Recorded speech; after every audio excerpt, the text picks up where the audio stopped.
กองถ่ายหูขอถ่ายไว้อย่างเนอะ1 ปีมีเตือเดียวเก็บไว้เป็นภาพความทรงจำ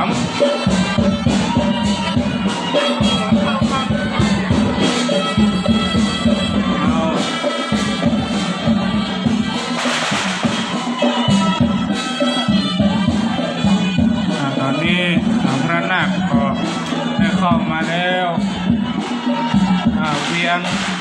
รอบอุโบสถ3 รอบนะครับเนอะภายแข่งขาดีขั้นฟ้อนกับฟ้อนเนอะ1 ปีมีเตือเดียวมามีที่นายแล้วหายบ่ดีบ่ได้หอนมาหอนณวัดหนองเหียงณที่นี่เนอะเอานี่เนาะ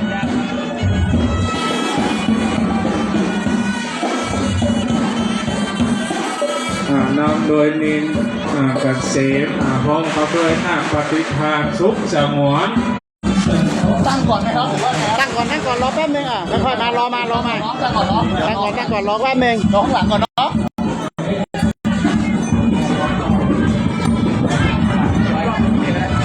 อาจจะช้า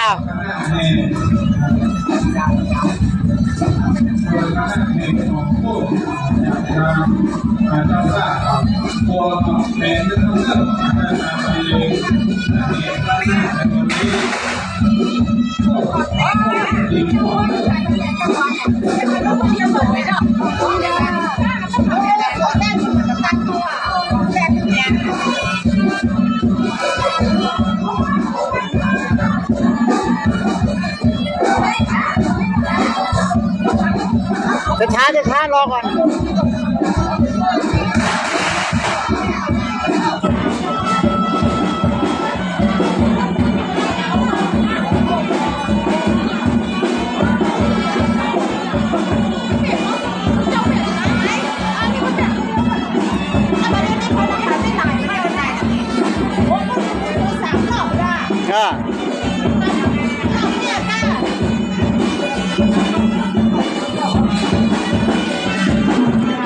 เดี๋ยวรอก่อนรอแป๊บนึงนักรอก่อนปล่อยนักรอที่ร่มก่อนให้รอที่ร่มก่อนเดี๋ยวเขาช้าตรงนั้นใจเย็นใจเย็นใจเย็นใจเย็นใจเย็นใจเย็น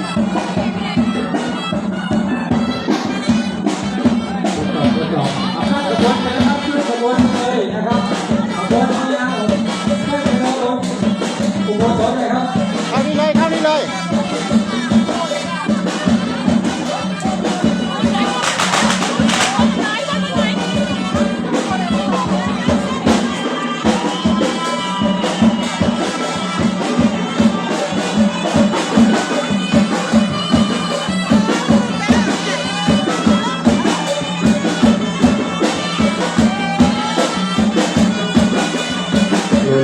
ระวังได้ระวังป้ายด้านบนเนอะ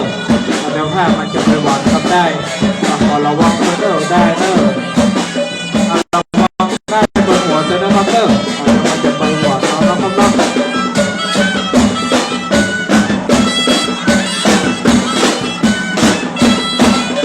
ไปนะครับท่านกระบวนไปเลย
รอบครับเหลืออีก1 รอบ